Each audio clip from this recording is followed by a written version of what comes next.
Likewise, dominant worldviews, such as theistic religion, operate with the same social irrelevancy.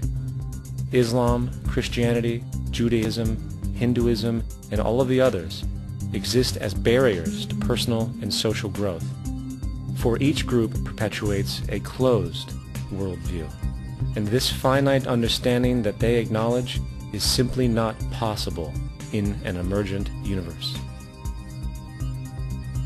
Yet, religion has succeeded in shutting down the awareness of this emergence by instilling the psychological distortion of faith upon its followers, where logic and new information is rejected in favor of traditionalized, outdated beliefs. The concept of God is really a method of accounting for the nature of things.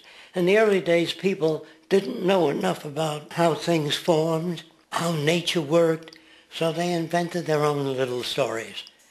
And they made God in their own image. A guy that gets angry. When people don't behave right, he creates floods and earthquakes. They say it's an act of God.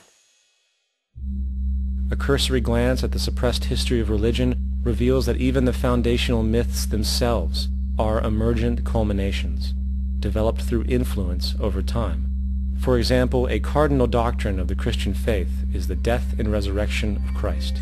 This notion is so important that the Bible itself states, "And if Christ be not risen, then is our preaching vain, and your faith is also vain."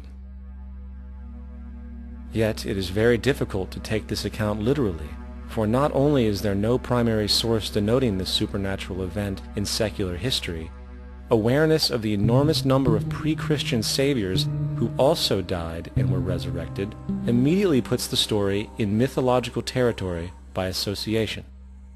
Early church figures such as Tertullian went to great lengths to break these associations, even claiming that the devil caused the similarities to occur, stating in the 2nd century, "The devil, whose business is to pervert the truth, mimics the exact circumstance of the divine sacraments. He baptizes his believers and promises forgiveness of sins. He celebrates the oblation of bread and brings in the symbol of the resurrection. Let us therefore acknowledge the craftiness of the devil, who copied certain things of those that be divine." What is truly sad, however, is that when we cease the idea that the stories from Christianity, Judaism, Islam, and all the others are literal history, and accept them for what they really are, which are purely allegorical expressions derived from many faiths, we see that all religions share a common thread, and it is this unifying imperative that needs to be recognized and appreciated. Religious belief has caused more fragmentation and conflict than any other ideology. Christianity alone has 34,000 different subgroups. The Bible is subject to interpretation. When you read it, you say, "I think Jesus meant this. I think Job meant that. Oh no, he meant this." So you have the Lutheran, the Seventh-day Adventist, the Catholic, and a church divided is no church at all. And a church divided is no church at all.